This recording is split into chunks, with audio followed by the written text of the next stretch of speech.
বিপৰীত কোণ লিখি দিব লাগিব কিহৰ কাৰণে হৈছে বিপৰীত কোণ হৈ গ'ল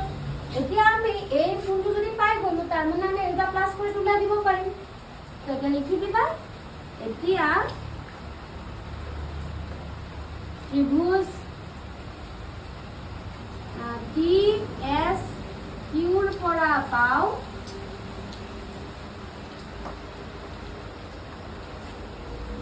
angle TSQ plus angle STQ plus angle SQT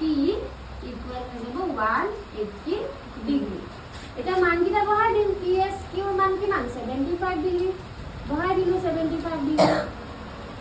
STQ ৰ মান এইমাত্ৰ উলিয়াইছিল 45 ডিগ্ৰী 45 ডিগ্ৰী বহাই দিলো plus angle SQT equal 180 degree এটা এটা প্লাস কৰি মাইনাস কৰিলে ওলাই যাব তো এংগল SQT ইকুয়াল কিমান হ'ব 180 ডিগ্ৰী মাইনাস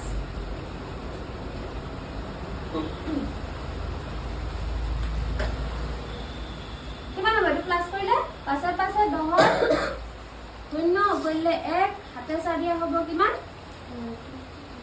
11 11 কে 12 হয়নে 120 হয়নে 120 ডিগ্ৰী এটা তো মাইনাস কৰিলে আনসাৰ ওলাই যাব এটা কি বা হেৰি ইমপ্লাইজ SQT ইকুয়াল হ'ব 0 পৰা 0 গলে 0 8 পৰা 2 গলে থাকিব 6 মানে 60 তো আমাৰ কি ওলালে এংগল